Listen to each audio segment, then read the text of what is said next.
Hey everyone, welcome back to Financial Market Insights for Traders, the podcast where we break down complex financial trends into actionable strategies for real world traders and investors like you. I'm your host, Sophia. Today, we're diving into one of the biggest anxiety points in the crypto space. And no, it's not market volatility or choosing the next big altcoin. It's the legal stuff. That's right, today's episode is called Crypto Regulations and Taxes Around the World, What Every Investor Needs to Know in 2025. Now, if you're already sweating because you haven't logged your Ethereum to Solana swap from 2023, don't panic. But do listen closely. Because here's the thing, uncertainty around crypto tax laws and regulations is one of the biggest silent risks in the market right now. So, in this episode, we're going to unpack how major countries are regulating crypto in 2025. I'll walk you through taxation laws, the legal status of crypto in each place, and what you, as an investor, need to do to stay compliant. Whether you're into trading, staking, NFTs, or just holding a bit of Bitcoin for the long term, this episode is for you. And if you're a beginner, this is your roadmap. So stick around. I promise you'll walk away smarter, safer, and more confident in how you invest. First, why is crypto regulation so murky? Crypto was born to be decentralized, borderless, and self-governing. That's what makes it revolutionary, and also really hard to regulate. Governments are still playing catch-up. And that's where it gets dangerous for you, the investor. You might live in a country where buying crypto is legal, but using it to buy coffee is a taxable event. Or maybe you're staking tokens on a DeFi platform, and you just triggered an income tax liability without realizing it. It's not your fault, but the tax authorities don't care. So let's go global. I'm going to walk you through the biggest crypto markets and how they're treating regulation and taxation in 2025. United States. All right, starting with the US, arguably the most complicated jurisdiction for crypto. The IRS treats crypto as property, not currency. That means every time you sell, trade, or use crypto, it's a taxable event. You're either facing capital gains tax or income tax, depending on how you got the asset and how long you held it. Let's break that down. Short-term capital gains, assets held less than a year, are taxed at your ordinary income rate. That's up to 37%, depending on your bracket. Long-term gains, held more than a year, get better treatment, usually capped at 20%. Staking rewards, mining income, airdrops, those are taxed as ordinary income.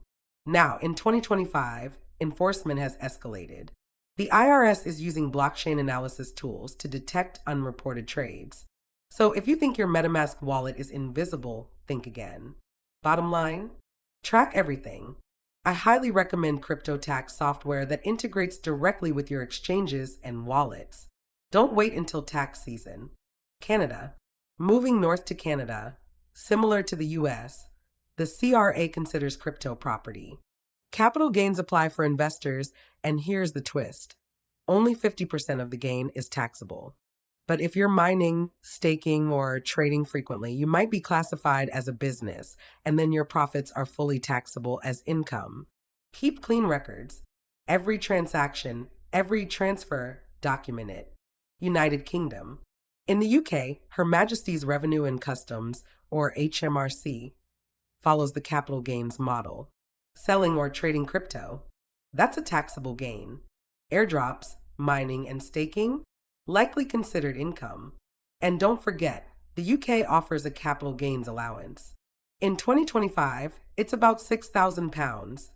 Any gains below that are tax-free. But DeFi users? Heads up. Rules for yield farming, lending, and token swaps are still gray, and HMRC is paying attention. Germany. Now, Germany is actually one of the most crypto-friendly countries in the world, especially for long-term holders. Here's the golden rule. If you hold your crypto for more than 1 year, your gains are tax-free. Yes, you heard me right, zero tax. But if you sell within a year, it's taxed as income. And there's a caveat, if you stake that crypto, it might extend the holding period to 10 years. So double check if you're earning yield on your assets. Singapore. Singapore is another favorite among investors. Why? There's no capital gains tax. Not that if you buy and sell crypto, no tax.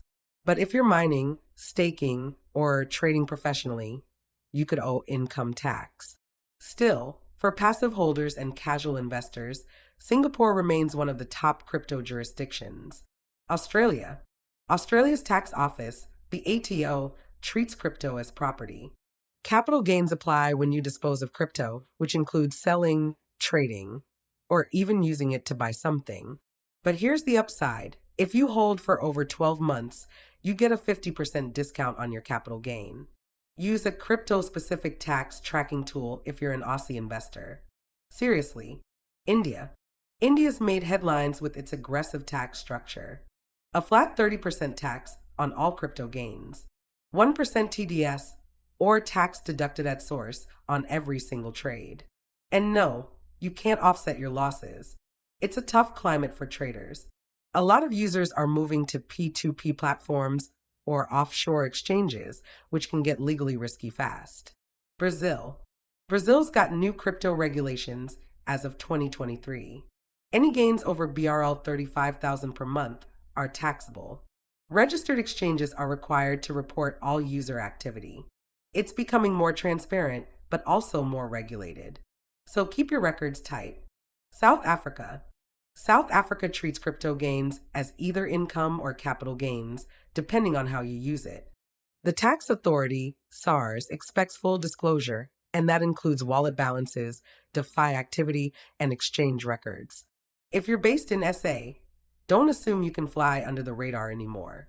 Common mistakes to avoid. Let me flag a few mistakes I see constantly. Ignoring small trades, like swapping tokens. That's a taxable event. Thinking your wallet is anonymous. It's not. Chain data is traceable. Using offshore exchanges to avoid taxes that might violate local laws. How to stay legal and sane. Here's what to do if you want to sleep well at night. Use reliable crypto tax software that integrates with wallets and exchanges. Know your country's crypto laws and don't assume anything. Separate personal use from business activity. Store long-term holdings in secure crypto wallets and avoid excessive churning. And please, listen to verified experts, not Twitter threads. On that note, if you're just starting or want to level up your crypto IQ, check out the Crystal Ball Markets podcast. They break down everything from DeFi explained for investors to crypto risk management techniques to how to research altcoins, and it's all beginner friendly. Want to learn margin trading safely? If you're curious about trading strategies, margin, or leverage, and want to test the waters without blowing your account, head over to crystalballmarkets.com. It's built for beginners and even offers simulations to help you learn without real risk. All right, we covered a lot today, and I hope you're walking away more informed, less overwhelmed, and ready to take action. The truth is, crypto investing in 2025 isn't just about picking the next best cryptocurrency to invest in. It's also about compliance, clarity, and confidence. Get that wrong, and you risk losing more than just money. You risk legal consequences. Get it right, and you build a foundation that lasts. Thanks so much for listening to Financial Market Insights for Traders. I'm Sophia, and I'll see you in the next episode. Until then, stay smart, stay compliant, and trade well.